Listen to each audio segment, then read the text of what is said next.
Everyone thought she was just the maid, quiet, invisible, forgettable. She wasn't listed on the seating chart. She wasn't in the photos. She wasn't even acknowledged by name.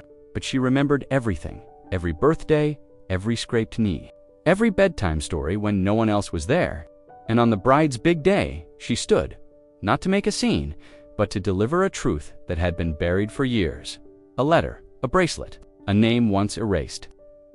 What happens when the woman who raised the bride is finally seen, not as help, but as mother?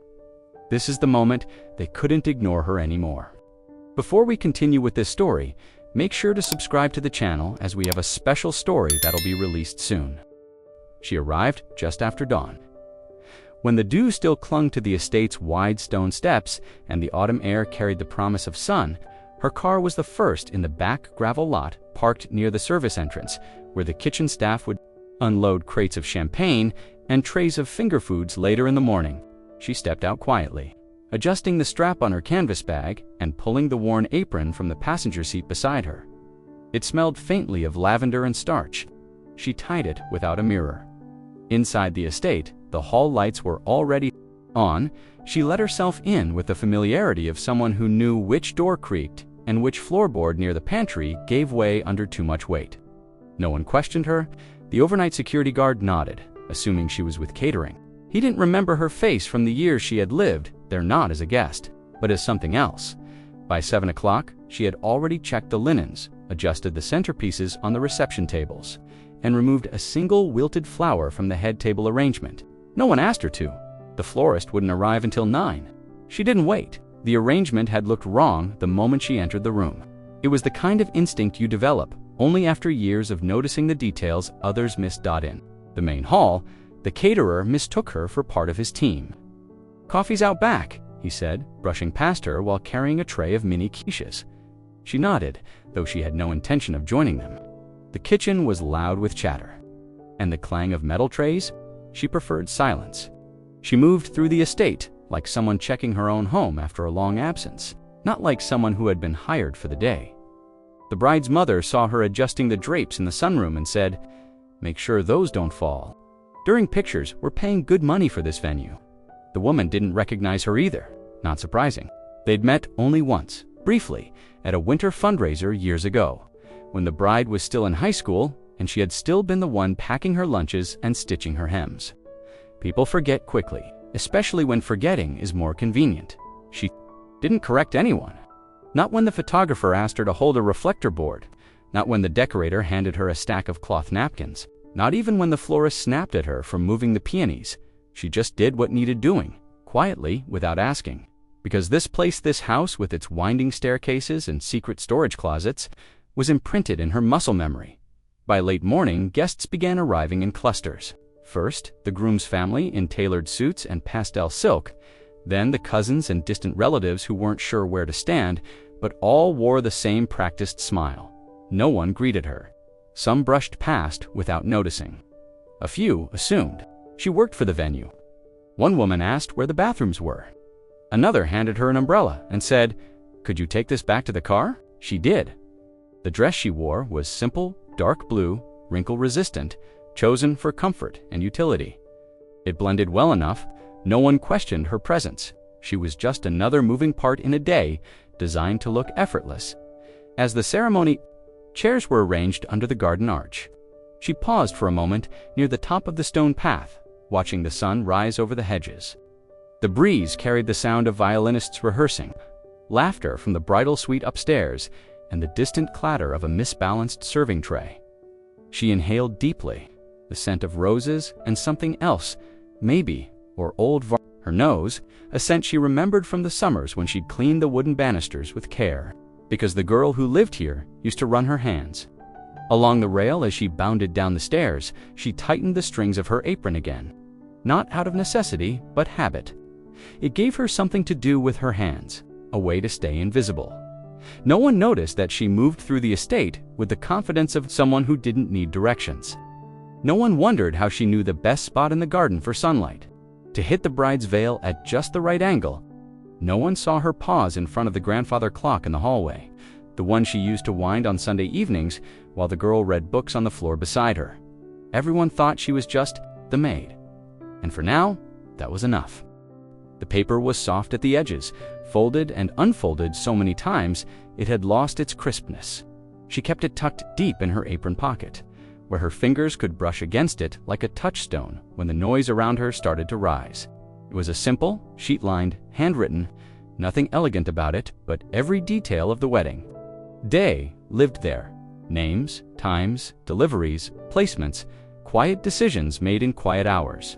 Every adjustment, every backup plan, every note in the margins belonged to her. She reviewed it again just after 9.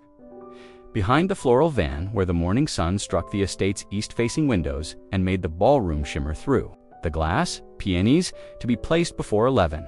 String quartet arrival confirmed for 10. City ribbons on the favor boxes checked twice.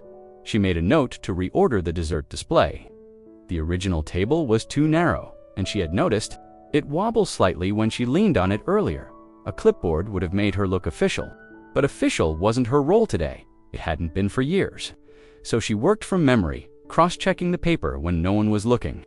Keeping the details running like a silent current beneath the surface of a day meant to feel effortless. Moved with deliberate pace through the back hallway, careful not to disrupt the decorators still adjusting the backdrop for the ceremony arch. One of them glanced at her, distracted. "Is the runner laid out yet?" he asked without waiting for an answer. She replied softly, "Yes," aligned to center by 8 inches, taped underneath at both ends. He blinked, then nodded, not asking how she knew. He probably assumed she worked for someone else. In the main dining room, the catering lead paced nervously between the kitchen and the head table. She stepped in and adjusted the silverware settings just a fraction of an inch each, because she knew the photographer preferred symmetry. Her correct the seating cards that had been mixed up. The groom's great-aunt had been placed next to his ex-girlfriend. A quiet swap solved it before it ever became a story someone would whisper about later. The bride's planner had arrived just an hour before. She was young, polished, hired by the groom's side, and unfamiliar with the layout of the estate. She flipped through her digital tablet and frowned at the logistics. "Why are the ceremony chairs on gravel?" she asked aloud, not addressing anyone in particular. "It's going to be a mess with heels." The woman in the apron spoke gently from behind. "There's a grass aisle runner in the utility shed folded near the paint cans. 15 feet, artificial green." The planner didn't ask how she knew. She simply turned, nodded briskly, and walked off to fetch it. Names flowed through the list in her pocket. Names of florists, names of vendors, emergency contact for the tent rental. The backup plan in case of rain, already coordinated with the reception band. She had done it all not because anyone asked, but because someone had to. Because if she didn't, something small would fall through the cracks and no one would know how it happened. She wasn't there to be thanked. That had never been the point. Her name wasn't printed on the invitations. It wasn't written on any of the thank you envelopes being prepared in the bride's suite. She wouldn't be announced. She wouldn't be toasted. But the playlist the couple would dance to had been finalized by her because the bride forgot to send it in. The recipe for the lemonade being served at the cocktail hour came from her own kitchen, passed down from the woman who raised her. When she walked through the reception hall, she spotted one of the waiters carrying the wrong type of wine toward the outdoor bar. She intercepted him gently, nodded toward the back kitchen. "That's for table wines only." "Chill, the sparkling bar service begins at 3. It turned, without protest, assuming she had authority. And in a way, she did. Just not the kind people gave titles to. Her a box of boutonnieres. "You're the coordinator, right?" the assistant asked. She didn't correct her. She just took the box, checked her list, and headed to find the groomsmen. She passed the framed seating chart near the entrance, scanned it as if out of habit. Her name wasn't there. Not under family, not under friends, not under anyone. She touched the edge of the frame, straightened it, and moved on. The chandelier above the head table had always tilted slightly to the left. Most wouldn't notice its asymmetry subtle enough to pass beneath casual eyes, but she did. The old fixture hung from a ceiling medallion faded by time, crystals dulled by years of untouched dust. It was the kind of thing that wouldn't show in photographs but would cling to the back of someone's mind, like an itch they couldn't place. She found the ladder in the storage closet down the hall, the one beside the piano room no one used anymore. It was heavy, older than most of the guests arriving that day. with steps that creaked and joints that wobbled if leaned on too hard. She dragged it quietly into the main hall before the florist returned from her coffee run and before the decorator made her second pass through the tables with a clipboard and opinions. No one asked what she was doing. No one stopped her. She unfolded the ladder carefully, steadying it beneath the antique chandelier that hovered like a forgotten crown above the wedding party's table. She climbed each rung slowly, apron brushing against the rails, until she reached a height where her head nearly touched the lowest crystals. From this distance, the dust became visible. A film over what had once been bright-cut glass. She took a clean cloth from her pocket, dampened slightly from a water bottle earlier, and began wiping each pendant with quiet precision. The room below continued to buzz, chairs being rearranged, flatware being polished, voices rising, falling. She worked above it all, invisible in plain sight. A bridesmaid walked by beneath her, one of the younger ones, hair curled into deliberate waves and heels, clicking with impatience. She glanced up, lips pursed slightly. "Careful," she said, only half joking. "You'll get grease on the linens." Then she laughed, not waiting for a response, before drifting toward the back where someone was handing out champagne flutes for the pre-ceremony toast. The woman on the ladder didn't respond. She simply continued cleaning one pendant at a time. Not with grease, not with anything that could leave a mark. Just water and a cloth she'd brought from home. She was used to the assumption used to being spoken to as though she were careless by nature. Her hands, in truth, had been trained for detail. Years of careful stitching. Years of cleaning surfaces others never noticed. Years of knowing which cloths scratched and which preserved the linens were in no danger. After 10 minutes, the chandelier caught the light in a different way. The glass had gone from dull to gleaming. The tiny crystal drops now reflected the soft morning sun filtering through the tall windows. She adjusted the chain slightly, just enough to balance the lean. It didn't make it perfect, but it brought symmetry where there had been none. She descended the ladder slowly, checking the alignment with a practiced eye as she reached the floor. No one clapped, no one thanked her. A server brushed past with a tray of cutlery and said, "Watch your step," more out of reflex than concern. She folded the ladder quietly and returned it to the storage closet in the hallway. She paused and looked back through the archway into the main room. The chandelier no longer tilted. It sparkled now. It would reflect in the photographs taken later, dancing quietly above the bride and groom as they toasted and cut their cake. No one would point to it. No one would say, "Look at the light," but they would feel it. The difference, the absence of imbalance. She moved on before the planner returned. There were vases to refill, menus to realign, another detail waiting for hands no one thought to thank. And that was fine. She didn't do it for thanks. The cloth she used was folded neatly in her apron. She'd rinse it out later, let it dry in the backseat of her car, beside the old tool set and 2 replacement bulbs she brought just in case. She never liked leaving things broken, even if no one else remembered they were once whole. The rehearsal room was quiet now, emptied of laughter and last-minute instructions, its chairs askew and programs abandoned on the piano bench. The scent of perfume still lingered in the air, mixing with the faint musk of dust and old varnish. She stepped inside carefully, gathering left-behind items as she went, a cardigan draped over a folding chair, a hairbrush under the lectern, a ribbon someone had dropped during the bouquet run-through. These were the small things that didn't matter until they did, near the corner of the room. Half hidden beneath the hem of a long velvet curtain, something caught her eye. A small wooden box, square, hinged, the kind used to carry the rings. It looked almost staged there, like a forgotten prop in a set designed too quickly. She crouched down slowly, reaching for it with steady hands. The lid bore a soft and ornate, just 2 initials and a date. Today's date. She opened it.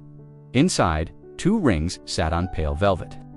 One gold, wide and simple, the other delicate, inlaid with a thread of diamonds. She held her breath without realizing it. A misplaced guest book or a missing boutonniere might delay things, but this could undo the whole ceremony. She looked around the empty room again. No one, not even the best man who had been rehearsing jokes here just 20 minutes earlier, sat down briefly on the nearest chair and pulled a clean cloth from her apron pocket. Not meant for this, just a soft napkin she always kept with herb, but it would do. She cradled the box gently, wiping the edges where fingerprints had dulled the wood's polish. She worked in slow, circular motions, lifting the faint sheen. Back to the surface, the rings themselves caught the afternoon light, filtering through the high windows. She didn't touch them, just brushed a corner of the cloth along the edges of the box, careful not to disturb what wasn't hers. When she stood, she held the box with both hands, not out of reverence, but because it felt like the kind of thing you didn't rush. She left the rehearsal room through the side door and headed toward the groomsmen's suite down the hallway. Music drifted from within low bass, laughter, muffled voices arguing over ties and pocket squares. She knocked once. No one heard. So she opened the door quietly and stepped just inside. The best man stood near the mirror, straightening his collar while checking his phone. His suit jacket was half-buttoned, and he didn't look up. "Make it quick," he muttered. "We need 5 more ties in blue, not gray." She said nothing, just crossed the room and held out the ring box in both hands. He glanced at it, took it without meeting her eyes. "Oh, right. Thought I left that with the photographer or something." His fingers closed around the box casually, like it was just another item on his checklist. "Good job," he added absently, already turning away. His voice didn't carry praise, only the assumption that someone had been paid to notice what he forgot. She didn't respond, just turned and left the room the same way she'd entered, her hands now empty in the hallway. She paused briefly, beside a painting she remembered from years before, a portrait of the bride's grandmother, seated in the garden with a pale hat and unreadable expression. She used to dust that frame every Tuesday, used to rearrange the flowers on the console table beneath it, making sure nothing wilted too close to her smile. The ring box was no longer her problem. It would find its place in the ceremony, passed from one hand to another with the illusion of seamlessness. No one would know it had almost been lost. No one would remember who had found it. It would be slipped onto a finger as if it had always been there. She walked back toward the service hallway, already thinking of the next task. The cake delivery was late. The violinist had arrived with the wrong sheet music. Someone needed to re-thread the lace on the flower girl's dress. Day would go on, smooth and shining, and the rings would gleam on fingers as if nothing had ever gone wrong. The left shoe had given out first. The seam near the toe had frayed for weeks, holding on by quiet threads, until this morning when the split finally opened wide. She had hoped they would last through the day, but by mid-morning, the worn soles whispered against the floor, differently, less steady, more uncertain. She'd tried patching them before. Glue, tape, even sewing along the inside lining, but today they gave up their final resistance. She stepped carefully to the side of the hall, pretending to study the buffet linens, just to keep the frayed edge from catching on the rug, when the moment allowed. She slipped out through the back porch and made her way to the parking lot, where her car sat under the weak shade of an aging maple. She popped the trunk nut to reach for something official. But for the box she kept tucked in the side, where things from her last job still waited, untouched. Inside was a spare pair of flats, black and clean, stiff from disuse. They weren't stylish, they weren't comfortable, but they were intact. That was enough. She sat on the edge of the trunk and pulled off the broken pair, one at a time, cradling them briefly before setting them beside her. They had walked through hospital corridors and courtroom lobbies, had carried her through jobs where she was unseen but essential. She almost felt guilty setting them aside. Almost the new shoes bore a faint label inside the sole. Stonebrook Housekeeping. It hadn't peeled off. She considered covering it with a sticker, but decided against it. No one would see it. Number 1 looked at her feet. She stood slowly, adjusting the fit. The shoes were a half size too small, her toes pressed against the edge, but there was no time to complain. She brushed her hands over her apron and walked back toward the house with a steady stride. Inside, the rooms were growing warmer with activity. Guests were arriving in staggered clusters. The hum of chatter and clinking glass echoed in corners. She moved through it all, quietly, unnoticed. Another fixture in a house designed to look timeless. A waiter passed her, glanced at her feet, but his eyes didn't linger. Another woman, balancing a clipboard and coffee, asked if she'd seen the bride's bouquet and kept walking before an answer could form. No one noticed the change. No one paused. The shoes clicked softly against the hallway tiles as she made her way back to the kitchen, where a tray had been dropped and glass needed sweeping.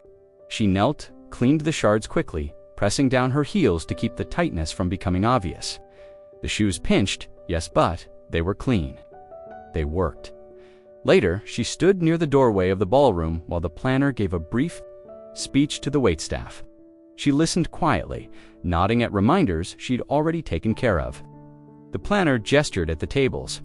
Everything must be perfect, seamless, no delays, no mistakes. She glanced around the room and said, "We don't want staff seen during toasts, so find a place to tuck yourselves away before the dancing starts." She nodded again, though no one had addressed her directly. The shoes began to feel heavier by the afternoon, the corners rubbing raw at her ankles, but she didn't sit. She kept moving. When someone asked for extra programs, she retrieved them. When a child cried in the hallway, she found a packet of crackers in her apron and knelt to offer them quietly. Her steps remained measured, deliberate. If she limped, it was subtle. If she winced, it was hidden. They didn't recognize the shoes. They didn't notice the label. No one asked where they came from, but she remembered. She remembered wearing them through the estate halls during storm season, mopping flooded laundry rooms and polishing stair rails before guests arrived. She remembered cleaning the very windows where the bride would now pose with her bouquet. Remembered placing flowers there, her self-arrangements. No one photographed. The shoes didn't fit. They weren't meant to, but they carried her through the day anyway. The chapel was quiet in the late afternoon. Filtered lights spilling through stained glass, painting fractured colors across the pews. A few vendors whispered near the altar, checking microphone levels, and the florist was still adjusting the arrangements around the front railing. The petals were soft pink and ivory, imported, fragrant in the way that always made her think of powder rooms and polished silver.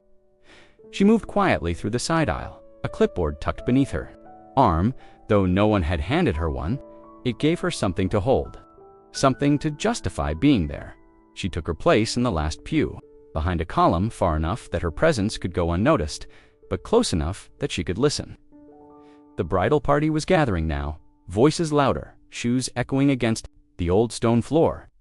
The bride entered laughing, her arm linked with the groom's, her veil still in its box upstairs. She waved at the pianist, who nodded and played a soft note to signal rehearsal was beginning. The priest clapped his hands once. "All right, everyone, let's walk through this once before dinner." The bride turned, gesturing toward the back. "Oh, look who's here." Her eyes landed on the woman in the last pew. "She's still here. Isn't she sweet? She used to work here." Heads turned. The bridesmaids, perfectly styled in mismatched neutrals, giggled politely. One of them leaned toward the other and whispered something behind a manicured hand. The groom gave a polite nod, as if acknowledging the presence of a harmless ornament. From the past, she smiled back. The same smile she'd worn for years, warm, practiced, unreadable. She nodded and lowered her gaze, allowing the moment to pass. No one asked what she was doing there. No one questioned why she hadn't spoken. The bride's words hung in the space like a ribbon tied too tightly pretty on the surface, but restrictive underneath. The priest noticed, his brow furrowed for just a moment. Then he stepped down from the chancel and walked quietly to where she sat. "You're welcome to sit closer," he offered gently. "Plenty of room in the front." She shook her head, still smiling. "Thank you, Father. I'm fine right here." He studied her for a moment longer, then returned to the group without pressing. He didn't know who she was, but something in her posture told him she belonged to the room in ways that couldn't be summarized in a title. The rehearsal moved forward. The bride practiced her entrance, walking slowly down the aisle while someone cued the music from a phone. The groom waited at the front, adjusting his cufflinks between glances. Bridesmaids drifted in and out of formation. The flower girl, a cousin, spun in circles near the altar until her mother hissed her name from a row of chairs. The atmosphere was loose, light, joyful, and she watched it all.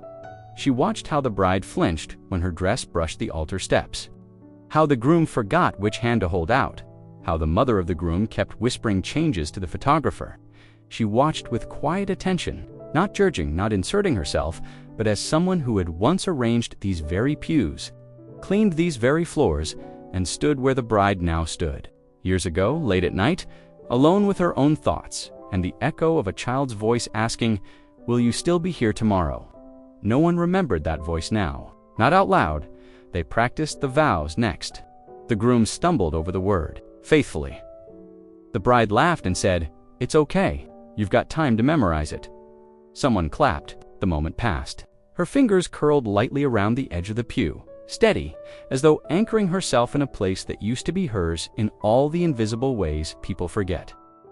By the time they dismissed for dinner, the bridal party exited in a flurry of perfume and fabric swish. The chapel returned to quiet. The pianist closed the lid on the baby grand. The florist collected fallen petals with one hand while answering a call with the other.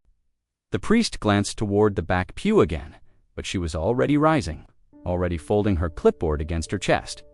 She exited the same way she had come through the side aisle, unnoticed, unthanked, and entirely aware.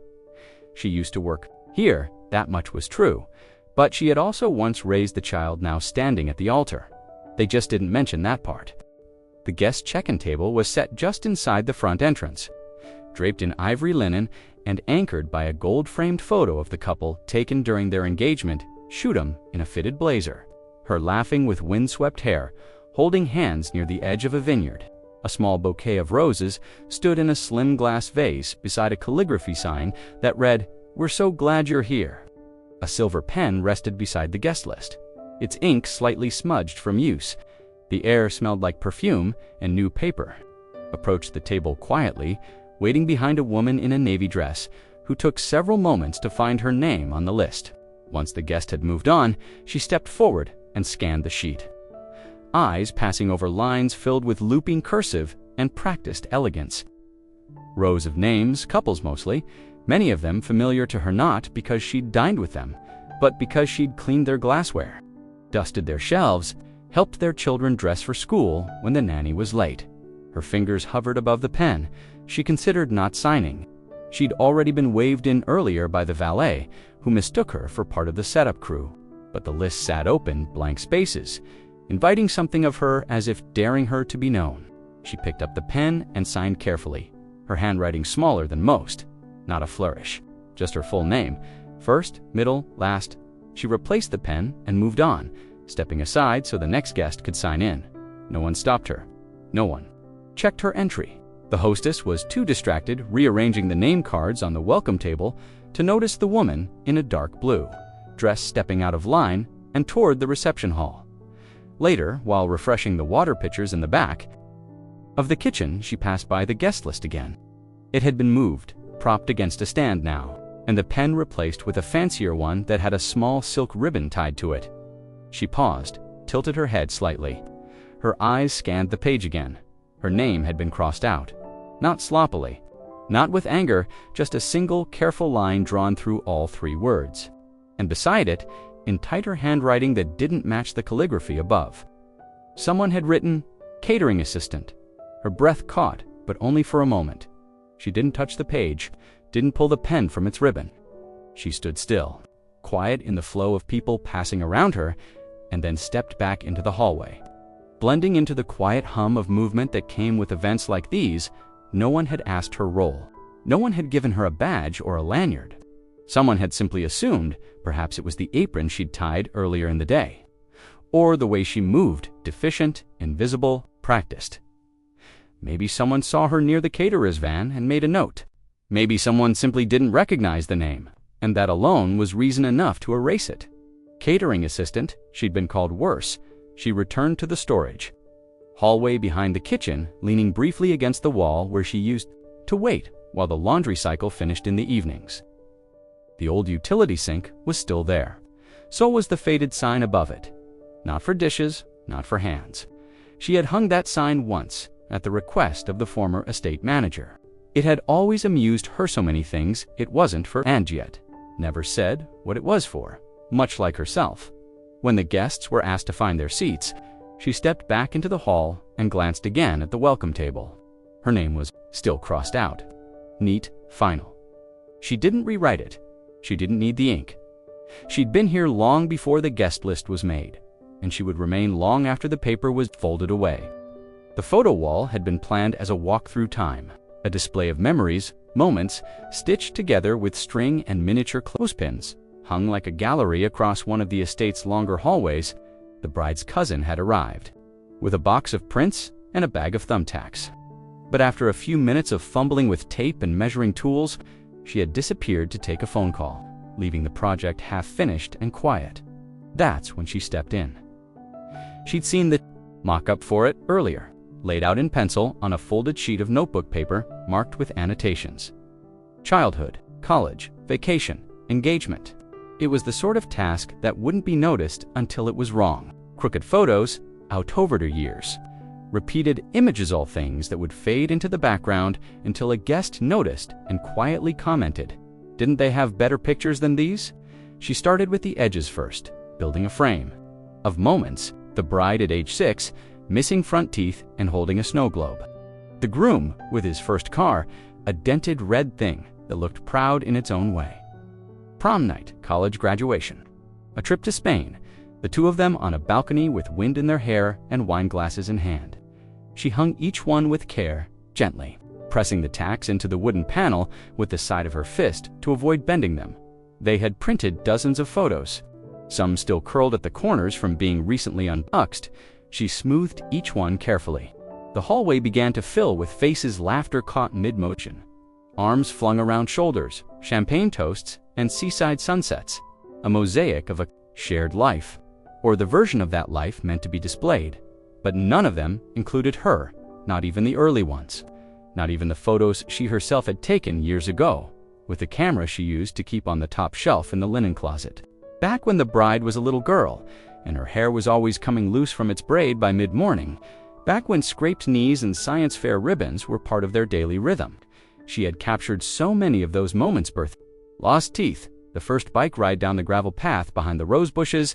She remembered framing each shot carefully, kneeling to get the angle right, waiting for natural light through the east-facing window. But they weren't here. Someone had chosen these images, selected them, filtered them, curated them for this day, and in doing so, had edited her out entirely. She paused near the center of the display, where the middle years had been pinned. There was a photo from the estate gardens, one she recognized instantly. The bride, aged 10 or 11, wearing a yellow sundress and sitting cross-legged on the grass with a half-eaten apple in hand. Behind her, the garden wall loomed in soft focus. She remembered that day. Clearly it had rained that morning. The grass was still damp, and she had warned the child not to sit without a blanket. The photo had been taken just after, when the sun came out and the air felt clean. She had handed the camera to the bride's father and said, "You'll want to remember this one." She hadn't meant to be in the photo, but she had been. Kneeling just behind the girl with a towel in one hand mid-laugh, but now, in the version pinned to the wall. The photo was cropped tightly. Only the girl remained. She reached up to straighten it slightly. The tack had tilted, causing the image to sag. She adjusted it with the edge of her thumb, careful not to leave a smudge. Then she moved on to the next row. The cousin returned eventually, holding an iced coffee and scrolling through her phone. "Wow, this looks amazing," she said, barely. Glancing up, "Thank you for finishing it. I would have totally messed up the order." She smiled and nodded once, stepping aside. The cousin took a few photos for social media, then wandered off again. Alone once more, she stepped back and looked. At the wall as a whole, it was beautiful, undeniably. A celebration, a tribute, but it wasn't honest. Not really. She had been there through all of it. And yet, in this long hallway of smiles and milestones, her absence had been carefully framed, deliberately unseen. The reception hall glowed with soft light strung between the beams, catching the delicate shimmer of glassware set precisely along white linen tables. Each table had its own floral arrangement, subtle but deliberate roses, eucalyptus, and soft sprays of baby's breath in short glass bowls. The place cards had been written in fine calligraphy, each name curled into elegance, paired with a small favor tied in a bow. She entered quietly, hands folded behind her back, watching as the staff did one final sweep of the room. The guests were still mingling on the patio, sipping cocktails and admiring the string quartet. In the distance, the photographer barked out gentle instructions for a family portrait. She stepped toward the front table. Scanning the seating chart printed on an oversized easel, encased in gold leaf and pressed behind glass, she looked for her name. Not expecting prominence, not table 1, not even table 8. but perhaps somewhere, tucked at the edge, near extended family or family friends. She read through it, slowly, then again, and once more, her name wasn't there. She didn't frown, didn't react, just stepped back, blending into the line of potted plants arranged near the window. Behind her, a server carried a tray of bread rolls into the kitchen. Another brushed past her, holding a stack of white napkins folded like envelopes. She stood still for a moment, taking in the quiet knowledge of being unaccounted for. Eventually, one of the younger servers noticed her lingering near the kitchen door and asked if she needed anything. His voice was gentle, rehearsed in customer service. "They didn't give me a table," she said simply, not accusing, just factual. The boy looked uncertain. "You are with catering?" "No," she replied. "I'm attending." He blinked once, then glanced over his shoulder toward the kitchen. "Hold on, I'll find something." She followed at a distance, through the narrow corridor and into the side prep area, where the kitchen staff was busy plating salads and lining them up under soft heat lamps. The server pulled out a stool from beside the swinging door, where someone had left a clipboard and a stack of extra menus. He brushed the seat once and offered it with an apologetic shrug. "It's not much, but you'll be close to everything." She thanked him with a small nod and sat down. It wasn't a real seat. It wasn't set with a name card or a napkin or even a glass of water. But from where she sat, she could still see the reception room, still hear the laughter as the first guests began to trickle in.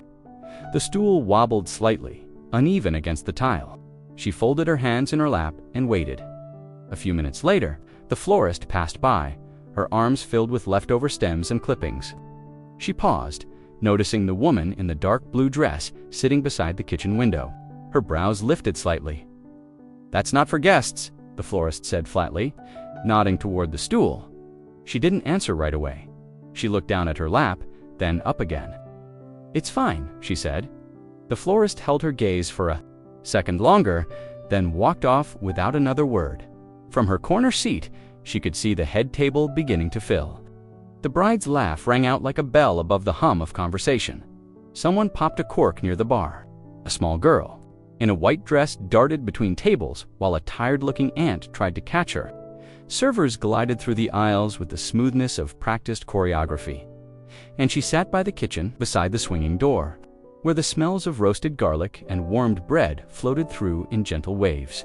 She wasn't angry, not exactly. This wasn't new. She had been seated like this before, in classrooms, in family meetings, in photographs where she stood just outside the frame, near enough to hear the warmth, but never quite invited to sit in it still. When the first toast began and the room raised their glasses, she raised hers, toothed. No one had given her one. She just mimed the motion quietly. From her place near the kitchen, the piano sat tucked against the far wall of the main hall, old and polished, its black lacquered surface catching reflections of guests passing by. A string of tiny white bulbs had been arranged along its length, trailing from the floral centerpiece, on top to the edge of the music stand. It wasn't meant to be played that day, only looked at a decorative object. A piece of memory from the estate's older days when the bride's grandmother used to play it. During dinners and holidays, she noticed the lid first, not wide open, but ajar lifted just enough to look harmless. A delicate thing left in a dangerous position. It would take just one misstep, one pair of small hands, one accidental push for the weighted top to drop with a force no one would see coming. She stood a few feet away, adjusting the edges of the nearest tablecloth, when she caught the corner of her eye the flower girl in her white dress and shiny new shoes skipping too close to the piano bench. She couldn't have been more than 5 or 6, the kind of child who liked sound, movement, touching things not meant to be touched. The girl's hand reached toward the keys. She moved swiftly, silently, across the floor. Just as the little fingers curled toward the lid, she slipped between the child and the bench, crouched slightly, and with 2 fingers pressed the lid closed. It fell gently into place, the padded hinge catching without a sound. The little girl blinked at her, unsure if she was being scolded. She smiled softly and said nothing, just stood to her full height and stepped back. The flower girl's mother called out from across the room, "Sweetie, stay near Aunt Laura," and the girl ran off, dress billowing slightly behind her. The moment passed, forgotten before it could become anything. A man walking by, holding a half-full glass of wine and wearing a loosely knotted tie, paused to glance at the closed piano. He gave her a brief nod. Not a thank you, not an acknowledgement, just a quick, reflexive gesture. Staff like you keeps everything running smooth. She returned the nod. He didn't wait for a reply. Already moving toward the appetizer table, already calling out to someone he hadn't seen in years. His footsteps faded into the general swell of voices and background music. She stayed beside the piano for a moment longer, let her fingers rest on the edge of the closed lid. The surface was cool, smooth. She had dusted it hundreds of times before, in the quiet hours when no one was around. The keys underneath had once played lullabies, once echoed with clumsy scales practiced by the same girl who now wore lace and pearls and stood smiling near the head table. She remembered a time long ago when the bride was just learning to stretch her fingers across an octave, when she'd ask, "Did that sound better?" After every attempt, when her confidence needed small reassurances, when the bench was too tall and required a cushion so her feet wouldn't swing in the air, none of that remained in the room now. Only the piano and her, and the silence between them as the servers began placing salads at each table. The music from the speakers rose, and the sounds of glasses clinking, chairs scooting, and voices calling out greetings swallowed the space. The piano became part of the background, again harmless, quiet, undisturbed. She walked away slowly, leaving the bench precisely where it belonged, tucked in, the lid gently latched. No one would remember that it had almost been dangerous. Number one would recall the small hand, the open hinge, the quick movement of a woman in shoes half a size too small, but she would. She always did. The stack of menu cards had been delivered early, left neatly bound with a gold ribbon on the end of the buffet table. No one had checked them. The planner had other things to juggle: flower placements, seating delays, a missing set of favors for table 9. So the cards sat there, untouched, until she passed by. Collecting stray programs and adjusting the candles that had begun to tilt in the late afternoon warmth, it was the smallest thing that caught her eye. A single card near the top of the stack, printed in thick ivory stock and edged with pale lilac ink. The handwriting was stylized sweeping loops and delicate flourishes. It was lovely at a glance, but then she saw it. Heirloom, tomato salad, no tea in heirloom. And the next card, roast duck with lavender, just had lavender spelled with an E before the V. Not a typo that would confuse guests, just enough to catch the attention of someone who knew how things should be. Someone like her. She pulled a few more cards from the stack, eyes scanning each one, her breath slowing. The mistakes repeated. Asparagus Terran became asparagus Terran. Creme brulee was missing the accent. Someone had rushed or trusted a spell checker, or simply didn't know. She looked around. No one saw her pause. The waitstaff were focused on the cutlery arrangement. The florist was fluffing the table runners again. Somewhere outside, the bride's uncle was telling a loud story to anyone who would listen. She took the cards tin in total and slipped them into her apron. In the prep kitchen, where the light was sharp and the noise less constant, she laid them out on the side counter. She pulled the pen she always kept tucked into the notebook in her bag, the one with the fine black tip. Not quite calligraphy, but precise and practiced. She had been writing by hand since before people carried screens in their pockets. Her fingers remembered how one by one she corrected each word. She didn't cross things out. Instead, she flipped the cards and rewrote them neatly on the back, mimicking the original style closely enough that most people wouldn't question it. She drew soft underlines beneath the coarse headings, dotted every I with intention. Her handwriting was smaller, tidier, less ornamental, but it was correct, quietly, properly correct. When she was finished, she returned to the buffet table, slid the cards back into place, smoothed the tablecloth. No fanfare, no announcement. She left the originals face down in the kitchen, in case someone asked, but no one would by the time the hired calligrapher arrived. Young composed hair in a tight braid and clipboard in hand. The menu cards were already set. The calligrapher glanced at them briefly, nodded in approval, and moved on to the name cards. "Oh, these look great," she said to no one in particular. Later, one of the bridesmaids complimented her on the menus. "They're so elegant," the bridesmaid said, eyes grazing the looping cursive. The calligrapher smiled. "Thank you. I'm glad you like them." She heard it from across the room. She didn't interrupt. She didn't need to. These things happened all the time. Corrections made quietly, in small back rooms, with steady hands and no audience. She wasn't interested in credit, only in the small piece that came from knowing. Something had been fixed before anyone realized it was broken. When dinner was served and guests began snapping pictures of their place settings, the menu cards appeared in story posts and shared texts. "So fancy," one caption read. "Who even knew what Tyrion was before tonight?" She walked past one of the tables just as a guest complimented the font aloud. The calligrapher beamed from across the room. A toast was raised to the beauty. Of the evening, she moved on, steady, unnoticed, a folded napkin in hand to correct a crooked fork at the next table. The room had fallen into that particular hush that follows a clinked glass and an awkward silence. Plates had been cleared. Wine glasses filled again. Candles had burned down just enough to cast flickering shapes on the white tablecloths. The bride, glowing under the amber chandelier, turned toward the podium, expectant. A few guests whispered. The microphone sat idle. The bride's father stood stiffly by the head table, napkin in hand, trying not to show the panic beneath his smile. His jacket had been shed earlier in the evening, but he now tugged awkwardly at the collar of his shirt. His eyes searched the pockets of his suit pants, then the inside of the jacket that hung on the back of his chair. He leaned toward his wife and whispered something. Her expression shifted, tightened on. She shook her head subtly. No one else seemed to notice, but she did. From her position near the edge of the room, she saw the entire exchange. She had watched him earlier that day, rehearsing in the study, holding the small folded paper in his hands like a fragile object. He had rewritten it several times, had asked her once, quietly, if the phrasing sounded too stiff. She had offered a gentle suggestion, and then made a copy, just in case.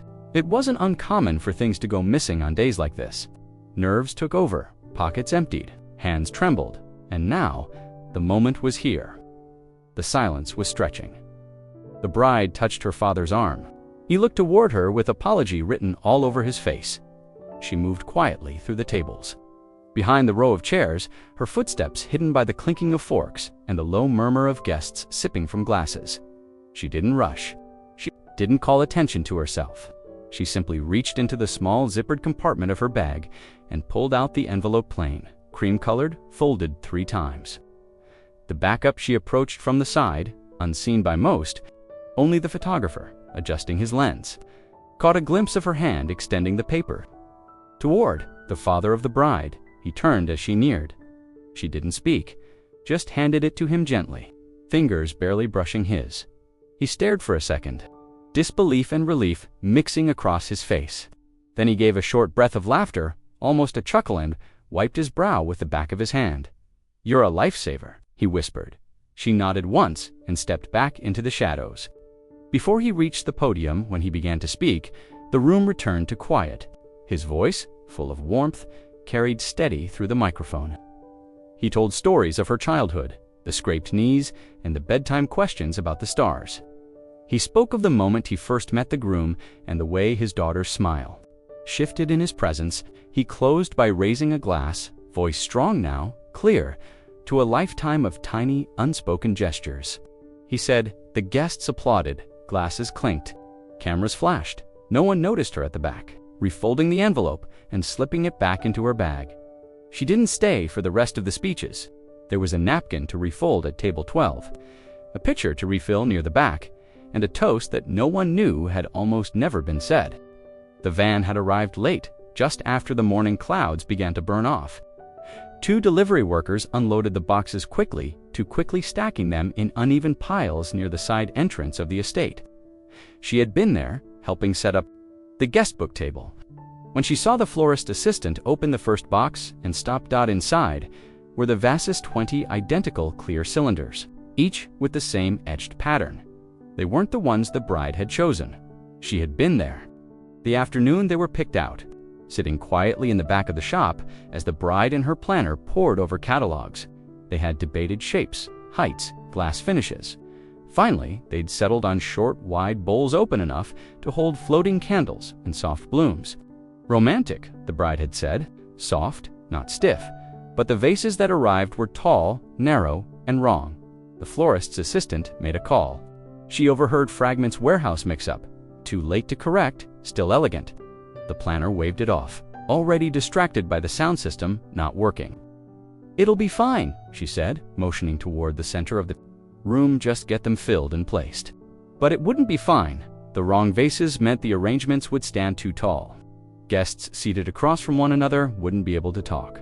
The floating candles wouldn't float, they'd sink. The entire visual balance of the tables would shift. It would feel off, even if people couldn't say why. She didn't argue anyone. She just waited until the assistant left to grab water pitchers.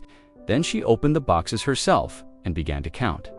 There were 5 of the correct vases mixed in by mistake. The rest were wrong. She made a decision. One by one, she carried the correct bowls to the head table and to the family tables nearest the front, the most visible spots. Then, from the supply closet near the back hallway, she found a dozen more glass bowls left over from past events, unused and clean. Not identical to the originals, but close. She wiped them down, filled them, arranged the flowers accordingly. It took nearly 2 hours. No one helped. No one asked why she was moving between tables, vase in hand, shoulders squared with quiet determination. A few servers passed her carrying trays and nodded politely.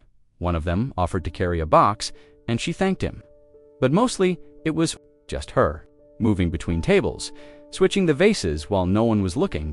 By the time the guests began arriving, the tables glowed with candlelight and symmetrical blooms. The arrangements looked seamless, balanced, as if they had always been meant to look that way. The planner stood at the entrance, greeting people and accepting compliments. "The decor turned out beautifully," one guest said. The planner smiled and gestured toward the floral display. "That's all the decorators' team. They really pulled through." The florist's assistant smiled shyly and nodded, unaware of what had been done. She didn't interrupt. She didn't explain. Collected the empty boxes and tucked them out of sight behind the hedge wall outside. She wiped her hands with a linen cloth, checked that the candles were lit, and stepped back before the first toast began. Later that night, someone asked to take a centerpiece home. "Too pretty to leave behind," they said. The decorator agreed and offered a few to be gathered and wrapped. "These turned out so much better than I thought," she added. "I was worried for a minute, but it worked out." She stood a few feet away, clearing the edge of the dessert table. Say a word, she didn't need to. The bridal suite had emptied in waves. First the makeup artists, then the hairstylists, then the bridesmaids in soft dresses with garment bags draped over their arms. Laughter echoed as they made their way down the wide staircase toward the courtyard where final photos were about to begin. Champagne flutes had been left half-finished on the vanity. Curling ribbons still hung from opened gift boxes, and a faint trail of hairspray hung in the air. She had stayed behind to tidy up, folding tissue paper, gathering discarded shoeboxes, placing jewelry cases back in the padded drawer where they had been removed earlier that morning. It was while adjusting the stool at the far end of the dressing table that she saw it. The veil. Not just any veil, the veil. Handmade ivory tulle, with delicate lace hand-stitched by the bride's late grandmother. It had been the first thing chosen, even before the dress. The bride had mentioned it once with quiet reverence, how it had taken months for her grandmother to finish the border. "It's the only part that's family," she had whispered once, adjusting it in the mirror. And now it sat, folded neatly in a small cream box near the mirror. Forgotten, no one had noticed. She didn't hesitate. She checked. The clock, 45 minutes until the ceremony was set to begin. The bridal party had already moved to the chapel. The photographer was en route. No one would double-check until it was too late. She picked up the box carefully, tucked it beneath her arm, and headed straight to her car. The estate grounds gave way to city streets as she moved through light midday traffic, her hands steady on the wheel. Her own name was still on the alarm code at the bride's old apartment. She hadn't removed it yet. She parked outside the small building, ran up the stairs 2 at a time, unlocked the door, and moved with certainty to the closet where she remembered seeing the emergency bridal kit. Inside was the custom comb attachment, still wrapped in tissue. She tucked it into the veil box and locked the apartment behind her. Back in the car, she checked the time. 17 minutes. The road back was clear now. The city seemed to pause for her. Lights green, turns open. She pulled into the estate's back entrance, with 10 minutes to spare. No one noticed her arrival. She walked calmly through the side hallway, past the kitchen where servers were prepping champagne flutes for the post-ceremony toast. She made her way up the back stairwell, quiet as always, and entered the vestibule behind the chapel just as the wedding coordinator was whispering into her earpiece, "Where's the veil? Someone, go check the suite. I have it," she said, holding it out gently. The coordinator blinked, howed it, but stopped herself. She took it without further question, breath visibly easing. "Thank you." Just then, the mother of Ubride appeared from the hallway, hands fluttering, face flushed. "Someone said the veil's missing." "It's here," the coordinator said quickly, holding it up. The mother turned toward her, eyes wide. "Oh my God, how?" When she didn't explain, she just offered a small smile and said, "It's all set now." The mother stepped forward, placed both hands on her shoulders without thinking, and said, "You're a miracle. Do you know that?" She didn't reply, just nodded once and stepped aside so the veil could be fastened before the bride's entrance. Music began. No one ever asked how it had gotten there, only that it had arrived, just in time. Just as it always did. The main staircase was grand, meant for photographs and entrances. It curved gently from the second-floor landing to the marble foyer below, lined with fresh florals and soft fabric cascading like water down the banister. Guests would pass it all evening. The bride would descend at once, and the groom's family had already taken group photos along its length. She had walked it early that morning, checking for loose petals, smoothing out the fabric, adjusting the symmetry of the florals. It was during that walk that she felt Itha shift beneath her hand. The upper section of the wooden handrail gave slightly when pressed, not enough to be dramatic, just enough to matter. She traced her hand along it again. The screws at the top of the post had come loose, likely from the decorations wrapped around it and the pressure from bodies leaning in during setup. If someone grabbed it too hard, the rail would give way, not snap, but sway. Enough to send someone off balance. She had mentioned it to the assistant coordinator. "Top of the right rail is loose," she'd said. "Could use a brace or a warning." The assistant nodded. "Got it, I'll flag it." But no sign went up. No brace came. The warning got buried beneath linen orders and seating revisions. As guests began arriving, she stood near the hallway entrance, monitoring the traffic flow. The staircase was being used for photo ops again. A photographer directed the groom's brother to lean against the banister, hand on the rail. "Look up, chin toward the light." He placed his weight casually against the loose section, and it shifted. He stumbled, not a full fall, but a misstep, sharp enough that his foot caught the hem of a rug and nearly took down one of the floral towers beside him. He righted himself quickly, laughed, and waved off help. "Slippery," he said, brushing off his pants. The photographer reset the shot. The moment passed. She moved before the next group came forward. From her emergency kit, small canvas pouch kept in the utility closet, she pulled a roll of matte gray duct tape. Not pretty, but strong. She had used it to fix flower stands, cracked heels, broken table legs, and once, even a ripped hem just seconds before a toast. She stepped onto the staircase when no one was looking, pulled the draped fabric away from the post, and felt again for the soft spot in the rail.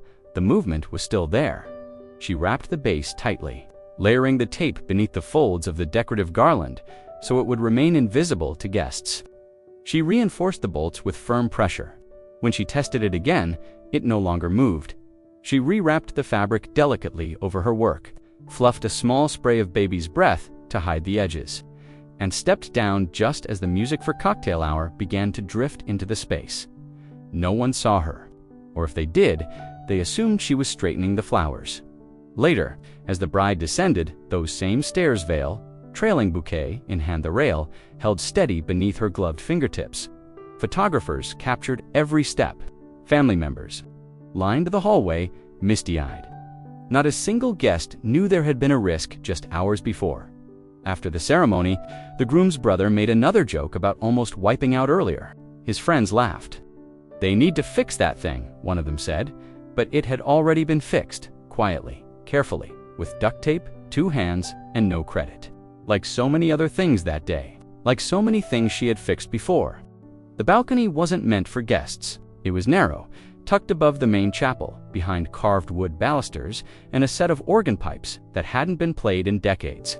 But from up there, everything could be seen: the aisle, the arched windows, the rows of white chairs filled with carefully chosen people.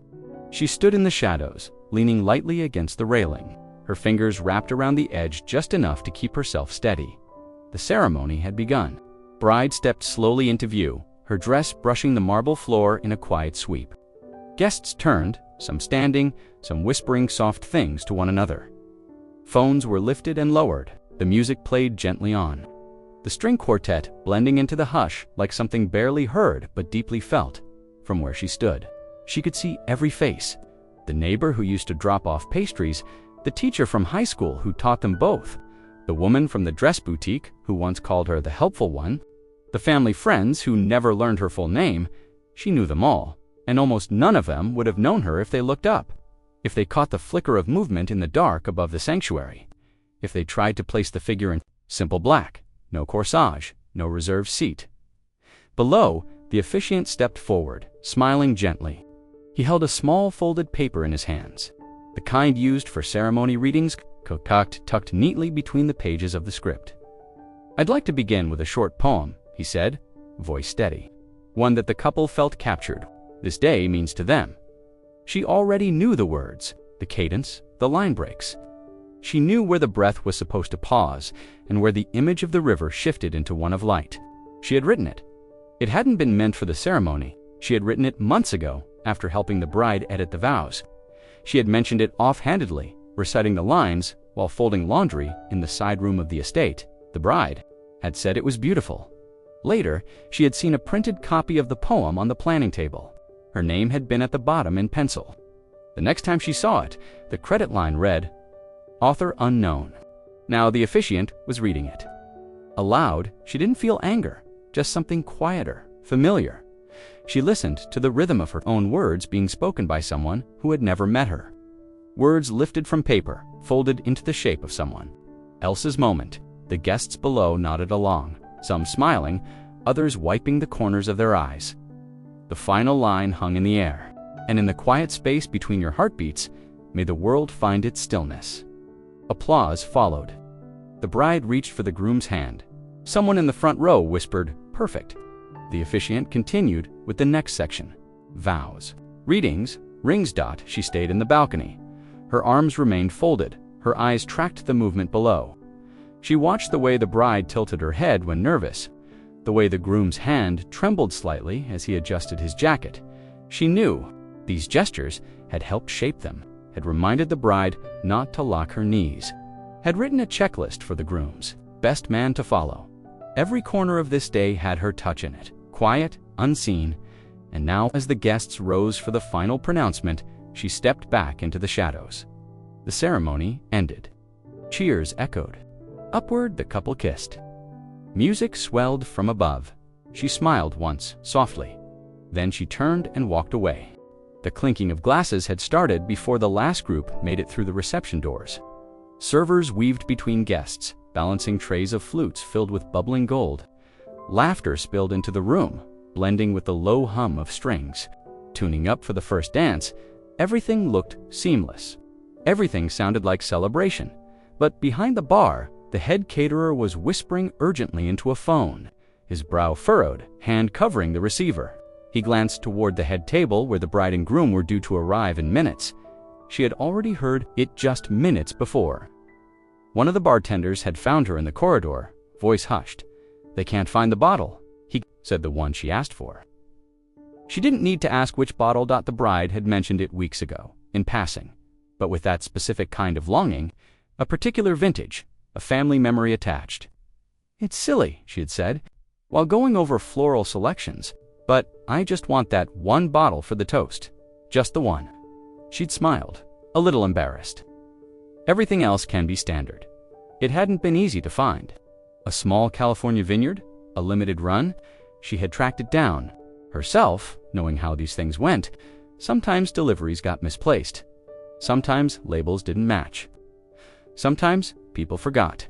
So she had ordered one extra quietly, paid for it herself, tucked it into her trunk beneath the emergency kits and extra candles. Now, it was missing, and the caterer had already checked twice. She didn't wait for instruction. She stepped out the side door near the kitchen, keys already in hand. Her car was parked in the back lot, half-shaded under a pine tree, out of sight from the main entrance. She opened the trunk, lifted a plastic storage bin, and pulled out the bottle. Pale gold label, cork intact, the same one she had in a towel and wedged between linens to keep it from rolling. During transport, she walked back into the building without a word. The head caterer turned when he saw her. She held out the bottle. He blinked. "I thought we didn't have any more," he started. She handed it to him gently. "It's covered." He didn't ask how the bottle was placed on the back bar quickly. The label faced out. A server was instructed to handle it directly, and no one else. Poured into 2 flutes, only one for the bride, one for the groom. The music shifted. A soft announcement invited everyone to raise a glass. The couple stood together, hands intertwined. The bride reached for the glass, brought it to her lips. Paused. "This is it," she said, surprised. The groom looked at her. "What?" She smiled. "The bottle. It's the one." Her eyes scanned the room briefly, as if trying to locate the person responsible. But no one stepped forward. No signal. No nod. Just the sound of applause as the room toasted to their future. No one asked where it had come from. The assumption, perhaps, was that things had gone according to plan, that someone had followed instructions, that nothing had gone wrong at all. She stood near the back of the room, watching, a spare linen draped over her arm, as if she'd just stepped away from folding. The tray of standard champagne passed by her.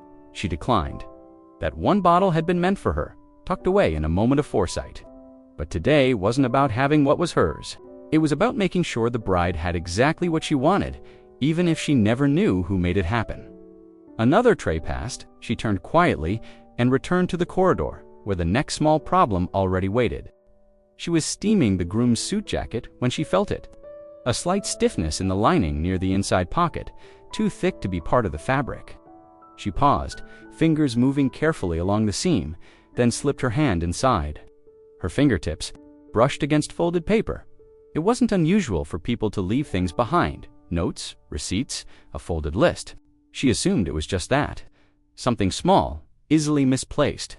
But when she pulled it free and unfolded it once, the weight of the ink hit her.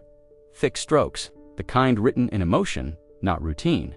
The letter was short, handwritten, crumpled, like it had been shoved there in a rush. There was a name at the top, not the bride's. The rest unfolded in slow lines. "You said you'd tell her. You said this would be the last time I waited. ... Her eyes stopped reading there. She folded the paper again with deliberate care. Her heart didn't race. Her hands didn't tremble. She had learned not to react on instinct a long time ago. She slipped the letter back into the pocket, then pulled it out again. Too risky. The jacket would be worn, adjusted, touched. It might fall out. Instead, she slid it into a linen envelope from her kit and placed it with her other personal effects, tucking it deep between a notebook and a roll of emergency thread. For safekeeping, she finished steaming the jacket. The rest of the preparations moved on without notice. Boutonnieres were pinned, shoes were polished, groomsmen laughed over drinks in the side room. The groom arrived late, apologizing for forgetting something in the car. He didn't mention a letter, didn't check his pockets. She watched him closely, just for a moment. Nothing about his demeanor seemed off, but she had come to understand that people's faces rarely told the whole story. It wasn't her place to decide what to do. Not yet. This wasn't spilled champagne or a missing veil. It wasn't a loose step or a wrongly printed name. This was something else entirely, something with a pulse under it.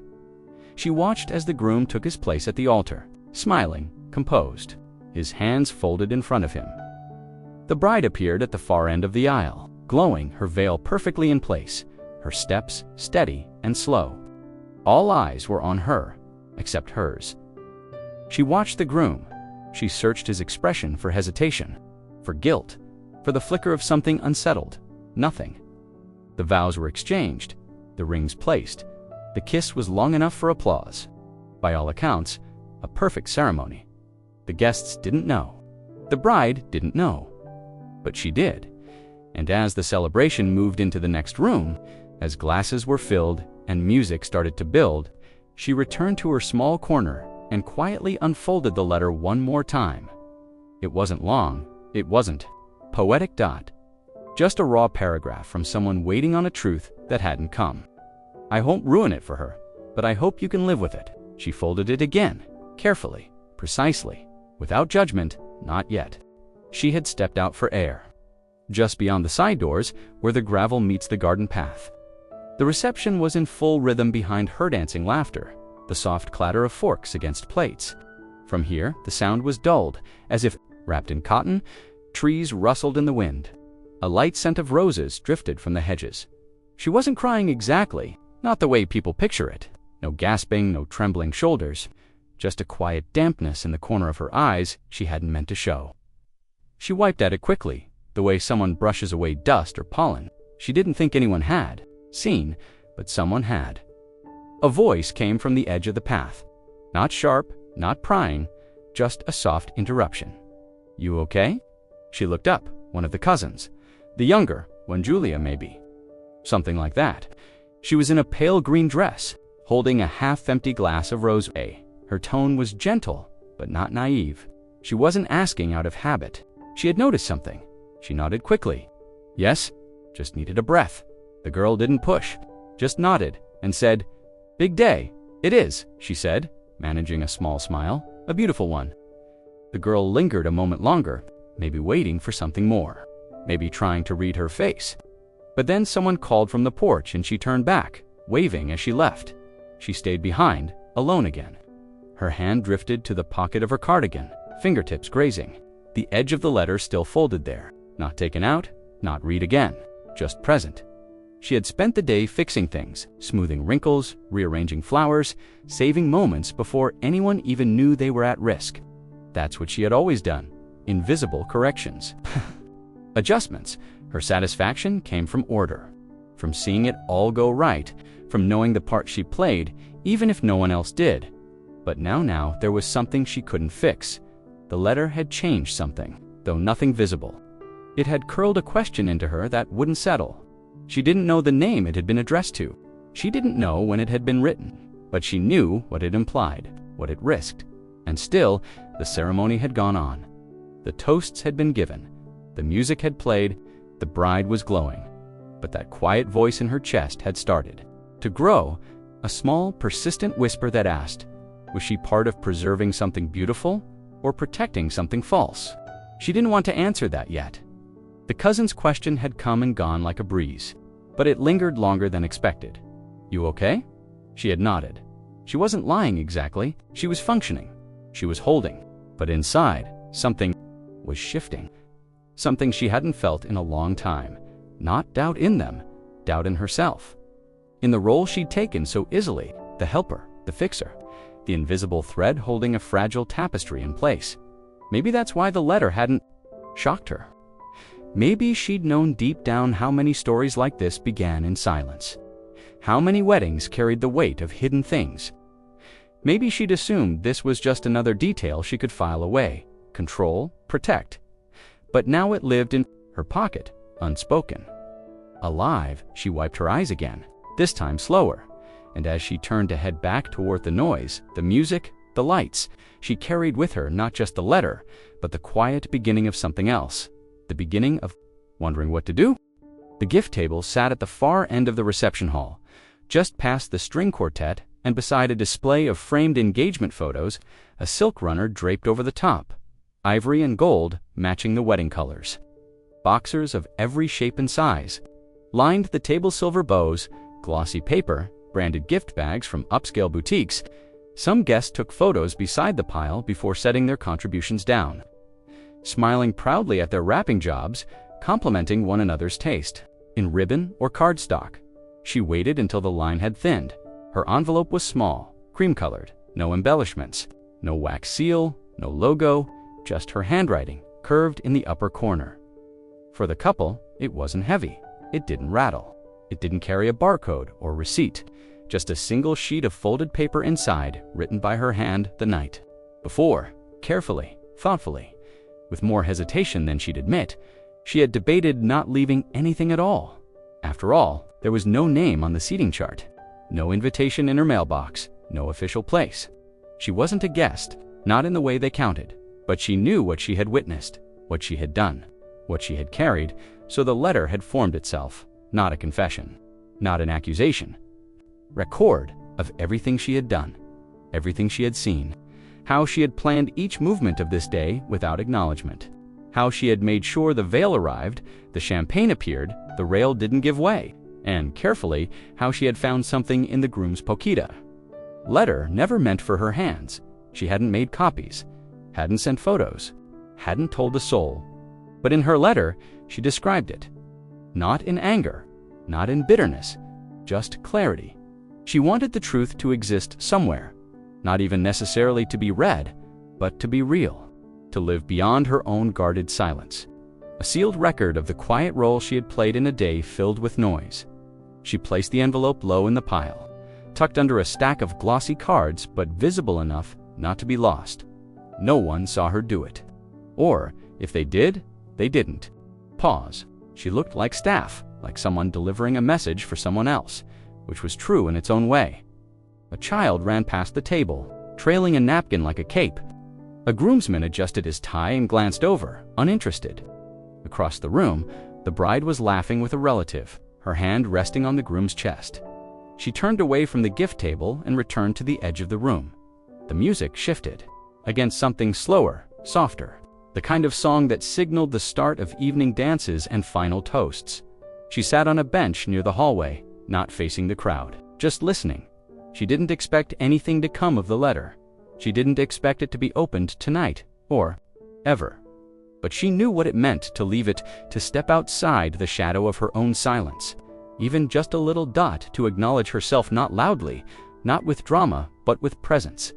A simple envelope, no ribbon, no sparkle, just the quiet weight of a truth she was no longer willing to carry alone. It was near the end of the evening, after the music had softened and the guests had settled into that comfortable rhythm of loosened shoes and dessert forks. Conversations were quieter now, more relaxed, the earlier formalities having dissolved. Into the clinking of glasses and the shuffle of chairs being drawn closer together, she was standing near the back patio doors, refilling a water pitcher without being asked, when a woman in a blue shawl approached. Not drunk, not loud, just curious. She had a kind smile and the posture of someone who had been trying to place her all night. The woman hesitated a moment, then asked it lightly, like making conversation. "So how do you know the couple?" The question wasn't unusual. She had heard it in other forms that day: assumed connections, mistaken roles, incorrect greetings. She had been called staff, helper, assistant, sweetheart. But no one had asked directly, not like this, not genuinely. She paused with the pitcher in hand, then set it down on the table. She looked the woman in the eyes, not to challenge, not to explain, but because this time the answer needed to live out loud. "I raised her," she said. There was no emphasis, no flourish, just the truth, shaped simply. The woman blinked. Her smile faltered for half a second, not in rudeness, but in recalibration. She looked at her more closely, eyebrows lifting slightly, as if trying to match the new information with the person in front of her. "Oh," the woman said quietly. Nothing more. No questions, no apology, no further comment. She nodded once, then turned slightly, offering the woman a place to stand beside her. They watched the dance floor from a distance. The bride twirled gently under soft lights, her dress catching glimmers of gold and cream. The groom was laughing at something the best man had said. Guests were beginning to gather their things, preparing for goodbyes and lingering hugs. She didn't need the woman to say more. She didn't expect it. She had said what needed to be. Said Dot. She didn't raise the bride through biology. There were no bloodlines, no shared last names. But she had picked her up from school when no one else could. She had ironed her clothes before picture day, taught her how to braid hair, stayed awake through fevers and late-night tears. She had paid attention to things no one else noticed, remembered her favorite mug, saved art projects in a drawer. No one ever opened. She had filled a space that was never named. And today, she had watched her walk down the aisle in a dress she had helped hem, a dress she had quietly mended the night before after a seam gave way. She had fixed the lighting, fetched the veil, guarded a secret, and written a letter she hadn't signed. But in this moment, standing in her own stillness, she didn't feel invisible, Not entirely, because someone had asked, and she had answered. The woman beside her gave a soft smile, then touched her arm briefly in quiet acknowledgement before walking away. She stayed by the door a little longer. Not waiting for anything, just watching. Her real title had never been printed. It wasn't written in the program or engraved on a nameplate, but it had been spoken now, and that was enough. The upstairs hallway was empty now. Most of the guests had gathered near the reception tent or lingered around the fire pit where the catering staff handed out late-night coffee. No one would notice her absence. No one would notice her at all. She moved quietly past the framed photographs lining the walls. Vacations, graduations, birthdays. None of them included her. She didn't expect them to. She had been the one behind the camera more often than not, the one adjusting collars and brushing away crumbs before the shutter clicked. Her presence had always been logistical, useful, steady, rarely remembered in print. The bride's childhood room was at the end of the hall. The door had been left slightly open, as if still waiting for someone to return. Inside, everything looked preserved. A bed with a familiar lavender quilt, a bookshelf still holding worn spines and favorite stuffed animals, a desk with drawers she had once organized after every school term. It was as if time had paused in this one space, untouched by the chaos of the wedding downstairs.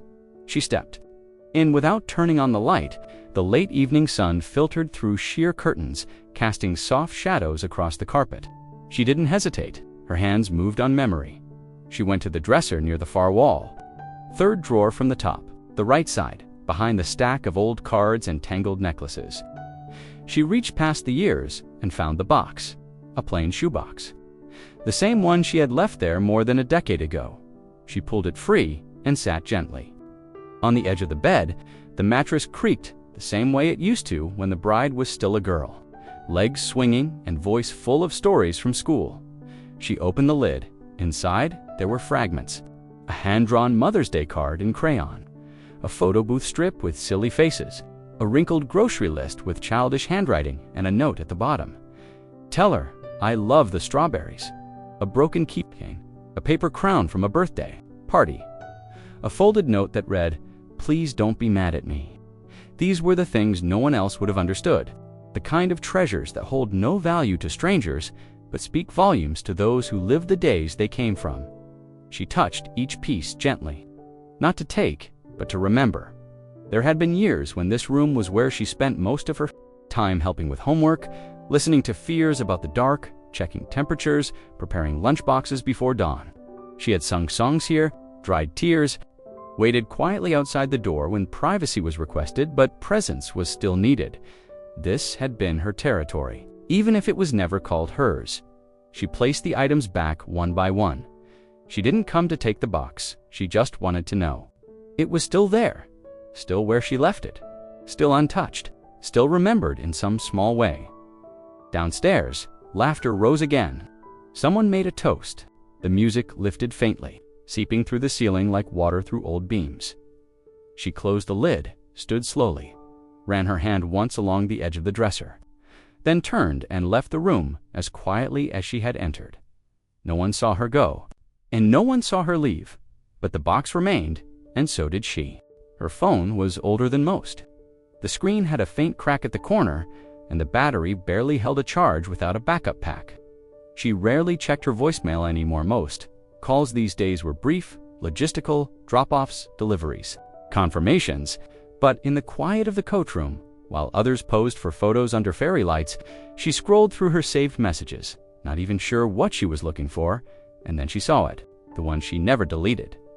Time-stamped 7 years ago. Its title always the same, saved voicemail 1 of 1. She had never played it in front of anyone, never even played it more than once or twice since the day it arrived. But tonight, something told her to listen. She tapped it open, held the phone to her ear.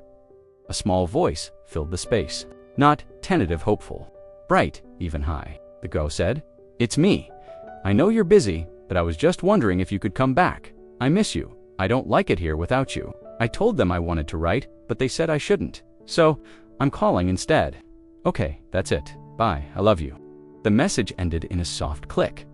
She stared at the phone for a long moment before setting it face down on her lap. The memory of that time came in pieces. She had left the house, not by choice exactly, but because it had been made clear her role was no longer needed. The girl had been told it was temporary, that she'd just gone to take care of something, that she was working somewhere else now, but she hadn't answered the calls. Not then. It wasn't because she didn't care. It was because she cared too much, then didn't know what to say. She had listened to that message the first time in her car. Parked 2 blocks away from the estate, she'd held her breath through the entire thing, then sat in silence after, gripping the steering wheel like it might keep her grounded, but she hadn't called back. She had kept the message, though, not out of guilt, out of love, because it was real, because it was hers. Now, years later, that small voice had grown into the woman wearing white downstairs, the one laughing with relatives, greeting guests, accepting toasts, and yet she wondered if that voice remembered calling. Did she remember waiting for a reply that never came? She hadn't spoken of it, not once, not even when they crossed paths again later, after a long gap. When the bride had needed help planning a move, then a wedding, everything resumed like it had never stopped. No mention of what had been said or not said, no blame, no questions, but that message never left her. She picked up her phone again, looked at the screen, tapped the option to share the message, and selected a new note file, pasting the audio link and adding a simple line below it. I never stopped listening. I just didn't know how to answer. But I'm here now. She saved the note and stared at it a moment longer. Then she hit send to her own email. Not to the bride. Not yet. But she had replied now in her own way. Finally, the hallway beyond the guest rooms ended in a narrow door, barely wider than a closet, painted the same neutral shade as the wall. Most visitors didn't even notice it.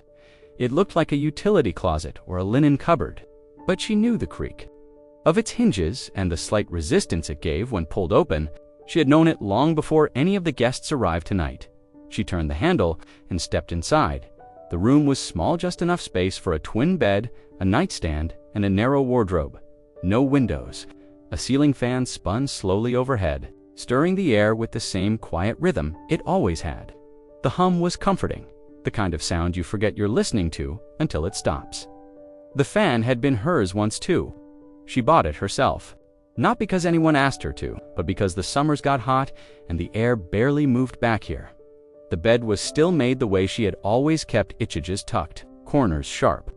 The sheets were fresh but faded, a pale floral print that had once been bright. She didn't sit right away, just stood at the threshold, taking in the stillness of it. Her name had never been on the lease. She had no official title, no employee record, no formal agreement. But she had lived here, slept here, cried here sometimes, folded laundry late into the night, woken early to start the coffee, and no one had ever needed to remind her to stay quiet. The walls were bare now, but she remembered every mark they'd once held. A child's drawing taped above the bed, a calendar she used to track school events, a faded paper star from the bride's 6th birthday, when she had insisted on decorating every room in the house. Even the one she wasn't supposed to know existed. She moved toward the dresser and opened the top drawer. Empty, of course it was, but she could still see where her things had rested. A row of hair ties, a small pouch of coins, a cracked bar of soap wrapped in cloth.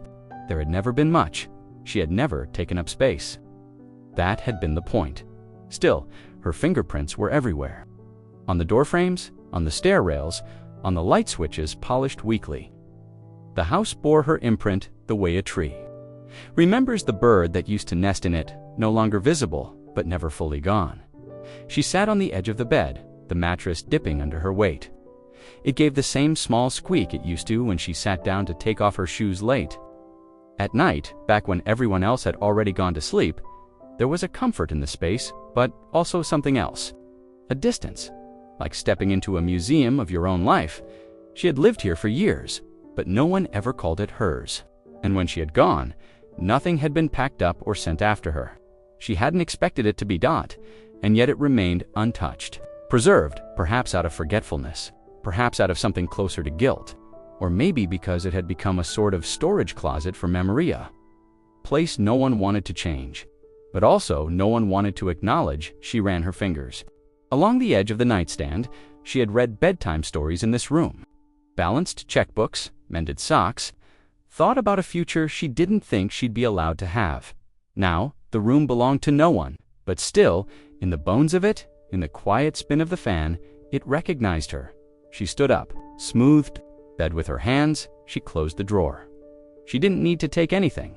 Everything that mattered had already been carried with her, even when no one saw it. She stepped out, closed the door behind her, and left her fingerprints there. One more time. It had been kept in a small velvet pouch, the kind that sheds faint fibers when touched too much, tucked inside a jewelry box that sat on the top shelf of the old armoire. The bracelet hadn't been worn in over a decade. It was gold, but not flashy, delicate links woven in a twisted pattern with a single opal set into the clasp. Faint scratches along the edges bore quiet witness to years of wear. It wasn't extravagant, but it was never about the cost. The bracelet had belonged to the bride's mother, not the woman who had been greeting guests all evening with practiced smiles and perfect posture, but the first one, the real one, the one who had once walked the same halls with bare feet and no jewelry at all.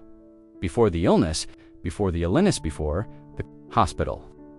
Before the accident that had made permanence impossible, she remembered the day she packed it away. The house had gone silent after the funeral flowers removed. Casseroles finished, guests no longer arriving with condolences. The bride had been only 7, too young to understand the long-term weight of absence, but old enough to feel the shape it left behind. She had searched for her mother's scarf one day, then her perfume, then the bracelet. "Where is it?" she had asked, small hands tugging at her sleeve. She hadn't known what to say at the time, so she told her gently, "It's being kept safe." And it had been, all these years.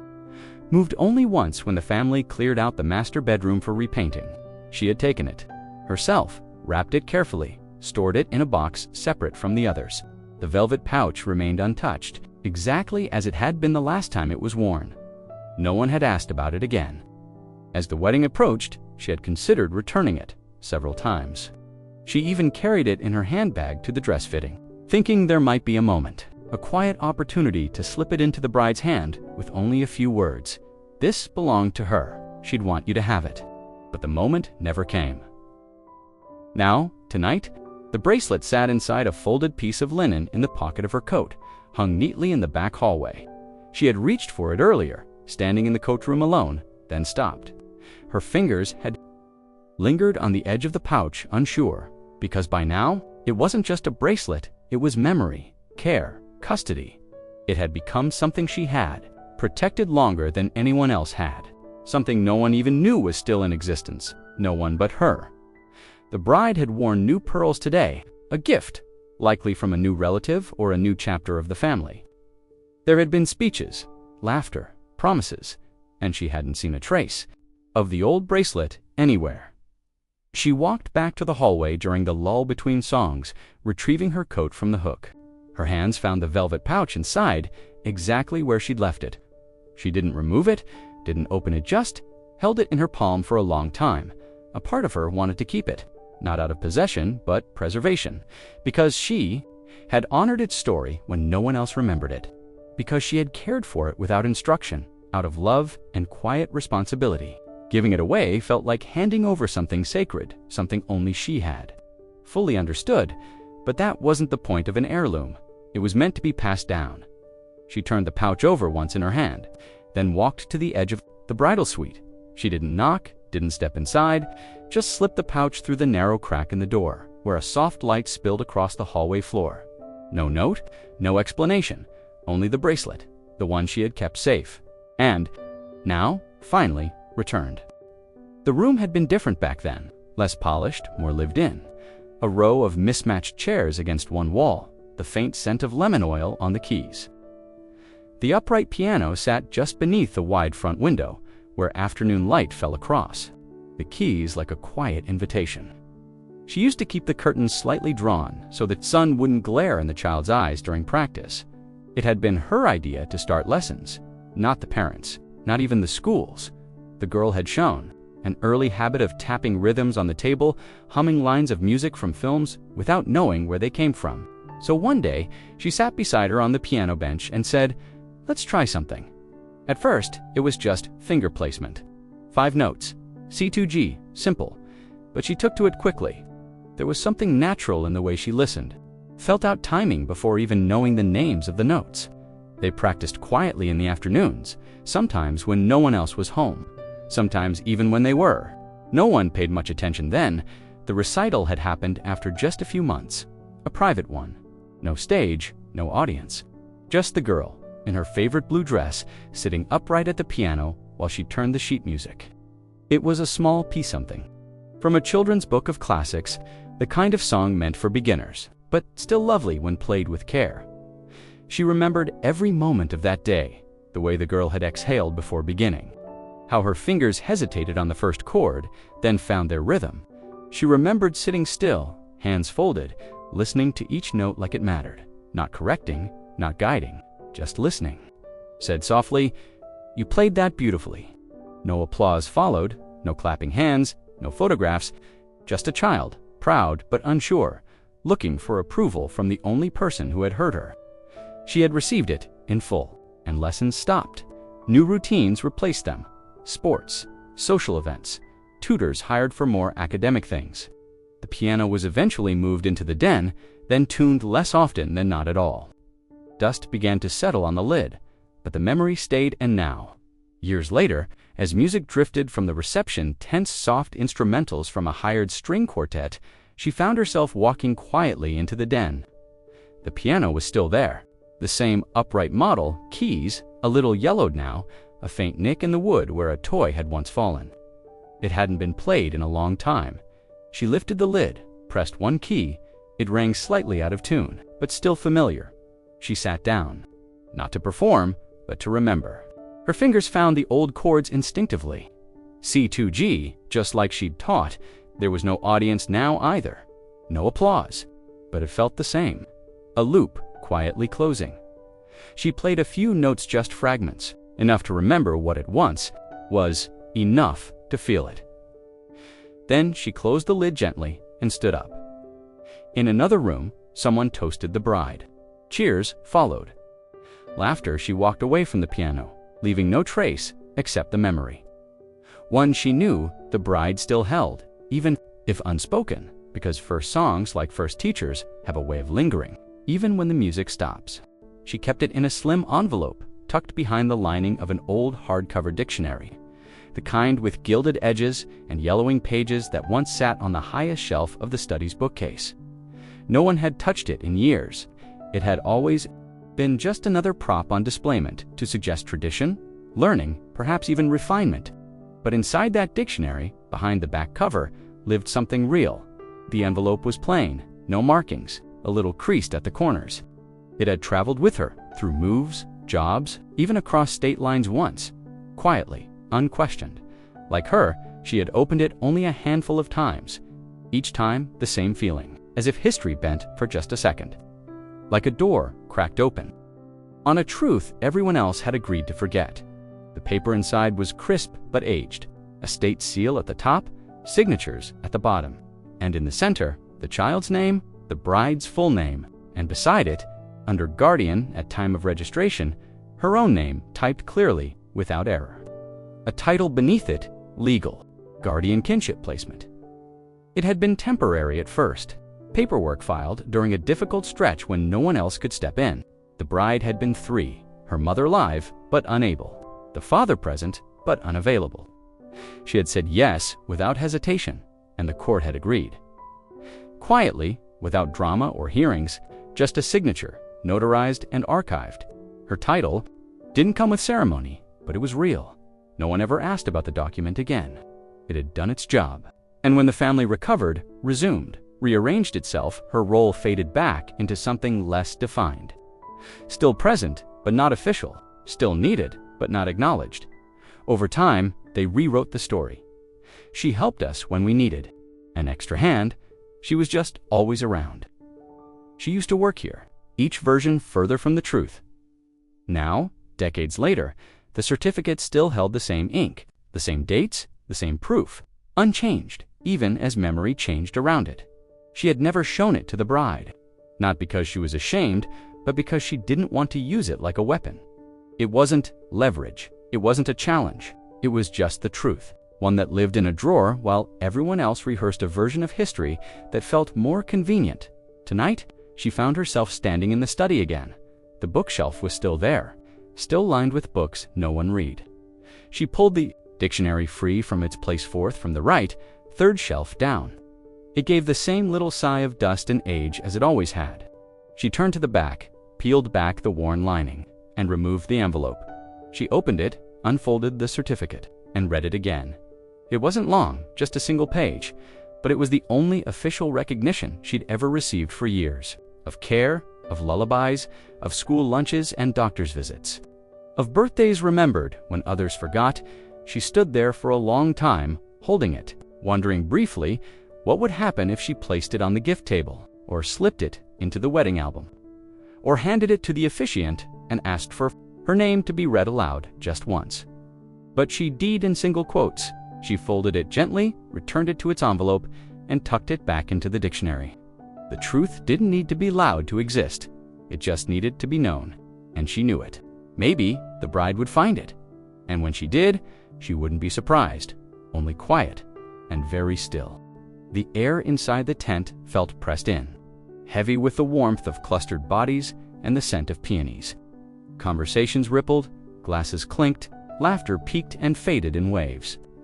The toasts had just ended. The music paused, mid-tempo, waiting for the next cue, for the next formal thing. And in that breath between events, she stood, not quickly, not theatrically, just slowly, deliberately, her chair pushing back an inch on the polished floor with a soft scrape. For a moment, no one noticed the tables near her were still locked in light conversation. A waiter passed behind her, balancing a tray of champagne flutes. She didn't speak.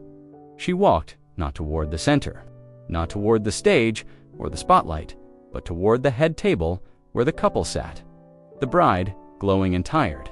The groom, nodding politely to a relative who still hadn't finished his last toast. They didn't see her at first. She moved without announcement. In her hands was something small, not wrapped, not ornate, just a folded linen square, the same kind used to line a bread basket or cradle silverware. And inside it, something that had been kept quiet for too long, had debated all day, every hour. Whether to keep this final gesture tucked away, whether silence was the safer path. It had always been easier. Expected, polite dot. But now, standing there, just behind the head table, with soft lights casting gold halos along the bride's hair, she no longer felt unsure. The bride saw her first. Her smile faltered, unsure of what this was. Why the woman who had been seated near the kitchen was suddenly here at the front, close enough to touch her veil, close enough to be remembered. The groom turned next, eyebrows raised slightly. A few guests near the dance floor quieted, a ripple of recognition, not quite concern. Not yet curiosity moved through the crowd. She still didn't speak. Instead, she placed the linen bundle gently in front of the bride, unfolded it carefully, revealing the velvet pouch inside.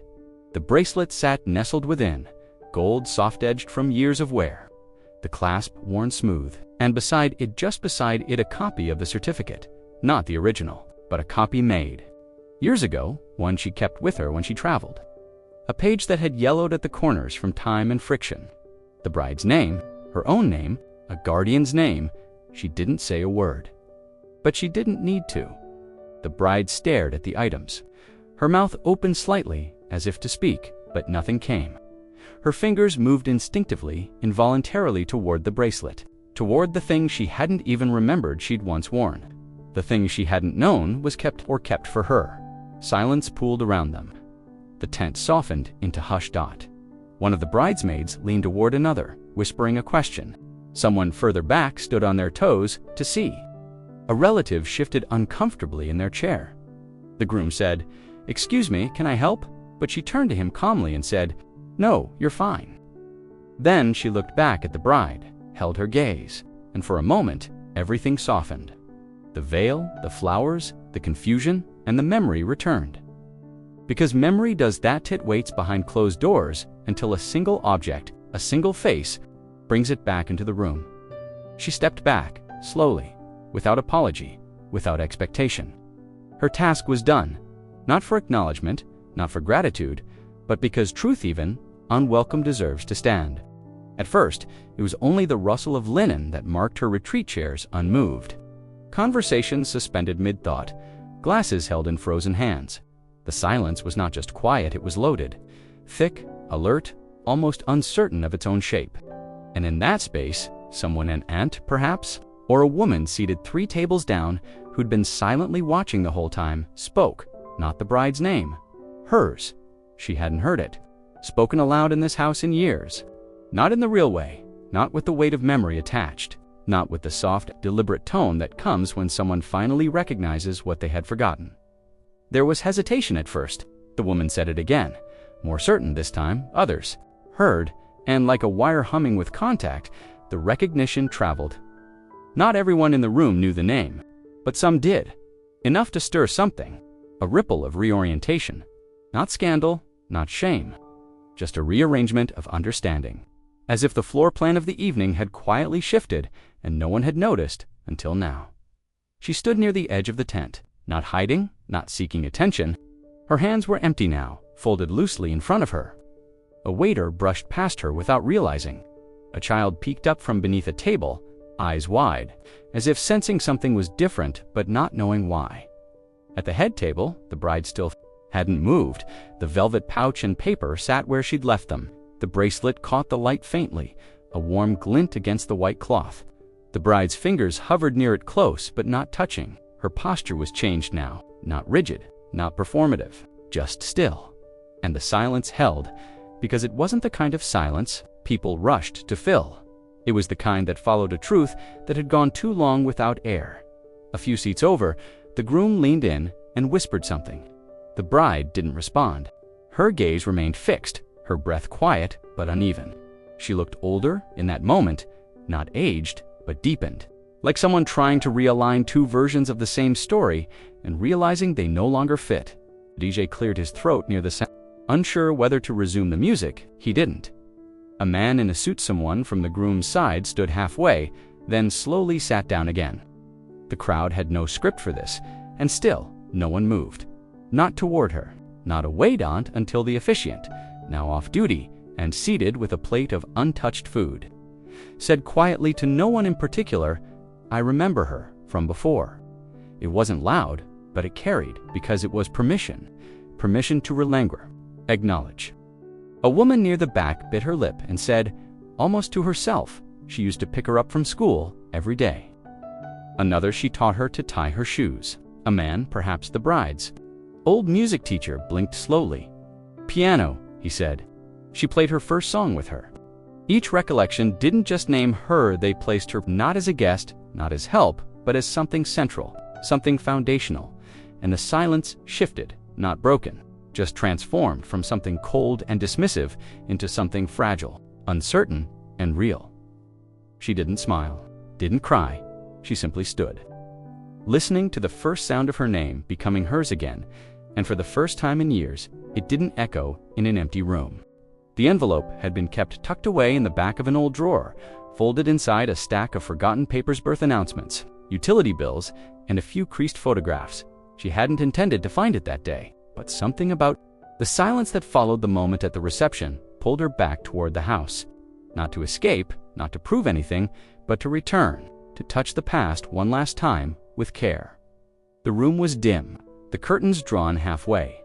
Dust drifted through the shafts of late sun. She moved slowly, with a familiarity that never quite left. Her bones, her footsteps, knew where the boards would creak. Her hand found the brass handle to the writing desk without hesitation. And when she opened the drawer, the letter was there, cream-colored, unsealed.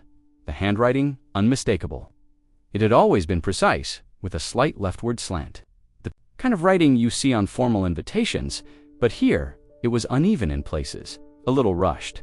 Emotion pressed between the lines. She took it gently, sat at the edge of the bed, and opened it.